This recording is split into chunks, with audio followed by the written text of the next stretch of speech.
ሰላም ጤና ይስጥልን። እንዴት ናችሁ የተከበራችሁ ተከታታዮቻችን? ይህ ነበር ሚዲያ ነው። በነበር ሚዲያ ለዛሬያችን ፋይዳ ያላችሁ ታሪኮችን እንጨዋወታለን።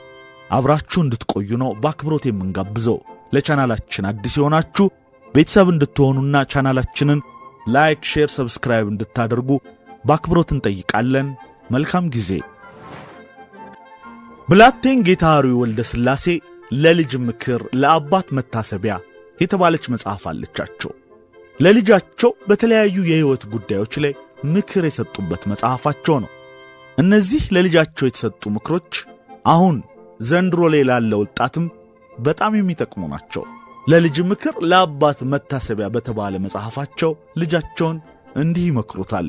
ልጄ ሆይ ሐሳብ አታብዛ፣ ወደፊትም ምን ነገር ይመጣ ይሆን ብለህ አትጨነቅ። ምንም ሐሳብና ጭንቀት ብታበዛ የሚሆን ነገር ሳይሆን አይቀርም። ወደፊትም እሾማለሁ እሸለማለሁ ብለህ በሐሳብህ ደስ አይበልህ። ለሰውም አትናገር። ምናልባት ከተናገርክ በኋላ ሳታገኘው የቀረህ እንደሆነ ታላቅ ኀፍረት ይሆንብሃልና። ወደፊት የሚያናድድ ሥራ አትሥራ። በገዛ እጅህ በሠራኸውና ባለፈው ሥራ አትናደድ።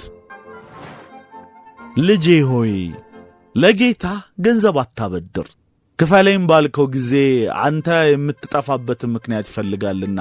ለተሟጋችም አታበድር።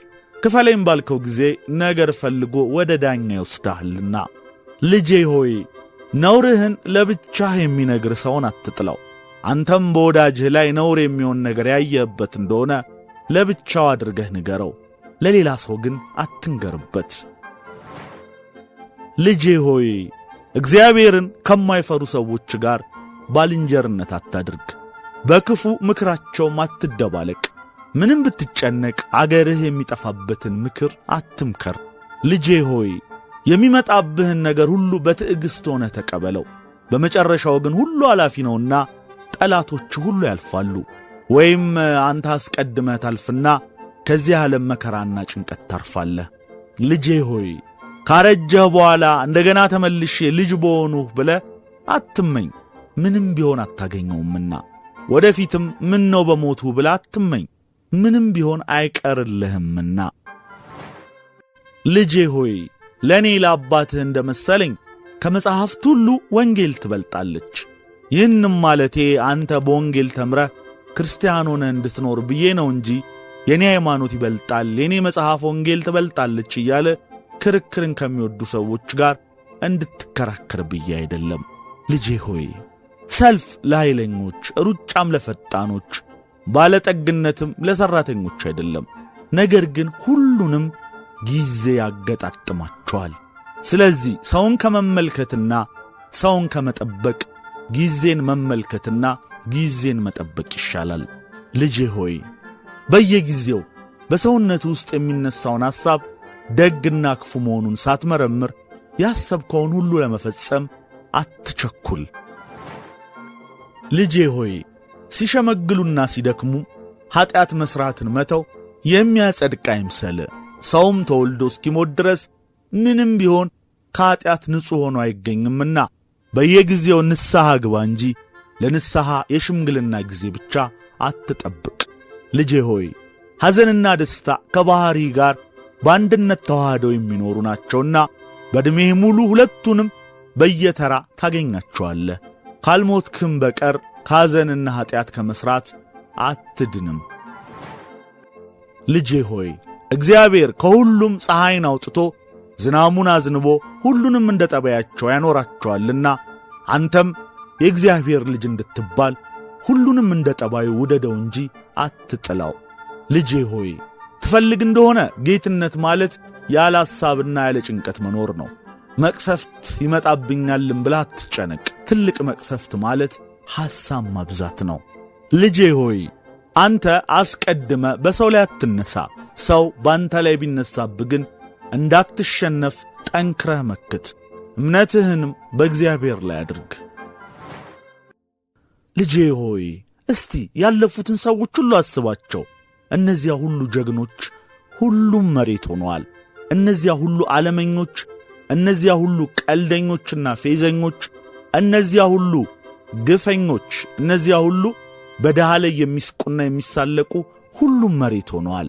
እነዚያ ሁሉ ድሆች ሲበደሉ፣ ሲያዝኑ፣ ሲያለቅሱ፣ ከአንዱ አገር ወደ ሌላው አገር ሲሰደዱ፣ ሲራቡ፣ ሲጣሙ፣ ሲታረዙ የነበሩ መሬት ሆነዋል። ስንት ሰዎች የነበሩ ይመስልሃል?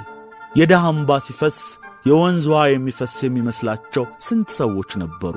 ድሃ ሲጮህ ውሻ የሚመስላቸው ስንት ሰዎች ነበሩ? ድሃ ታስሮ ወይም በሌላ ጭንቅ ነገር ተይዞ ሲሞት የወፍ ግልገል የሚሞት የሚመስላቸው ስንት ሰዎች ነበሩ? ጉልበት ካለን ብለው በደካሞች ላይ ያሰቡትን ሁሉ የሚሰሩ ስንት ሰዎች ነበሩ? ሰውን ለማጥፋት እጅግ የሚጥሩ ሰውን ካላጠፉ እንቅልፍ የማይወስዳቸው ስንት ሰዎች ነበሩ? ነገር ግን ከዚህ ቀድሞ የነበሩት ሁሉም መሬት ሆነዋል። ከመሬት የተገኘው ሁሉ መሬት ስለሆነ ወደ መሬትም የማይመለስ ስለሌለ እኛም ነገ እንደዚያ እንሆናለን። ስለዚህ በማናቸውም ምክንያት ቢሆን የሰው ደስታውና ሐዘኑ እጅግ አጭር መሆኑን በጣም እወቀው። ልጄ ሆይ ሰው ምንም ብልህና አዋቂ ቢሆን በራሱ ሥራ ብቻ ራሱን ችሎ እንደማይኖር እወቅ። ነገር ግን ሁሉም በየሥራው ጸንቶ እርስ በርሱ በሥራ ይፈላለጋል። ስለዚህ ሰውን ሁሉ አክብረህ ኑር እንጂ ሰውን አትናቅ፣ ሥራውንም አትንቀፍ። ልጄ ሆይ አካልህና ልብስህ ዘወትር ንጹሕ ይሁን። እጅህን ለሥራ፣ ዐይንህን ለማየት፣ ጆሮህን ለመስማት ፈጣኖች አድርግ። አፍህን ግን በጠንካራ ልጓም ለጉመህ ያዝ። አረጋገጥህ በዝግታ፣ አነጋገርህ በለዘብታ ይሁን። ያልነገሩህን አትስማ፣ ያልሰጡህን አትቀበል፣ ያልጠየቁህን አትመልስ።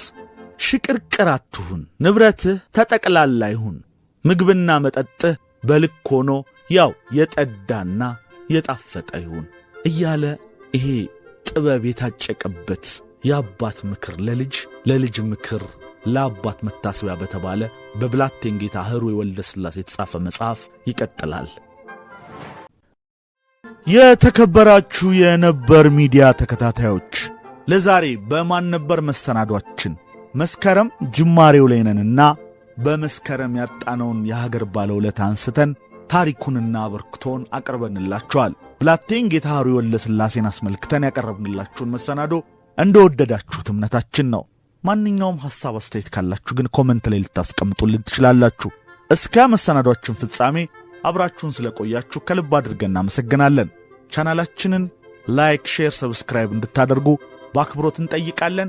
በሌላ የማን ነበር መሰናዶ እስከምንገናኝ መልካም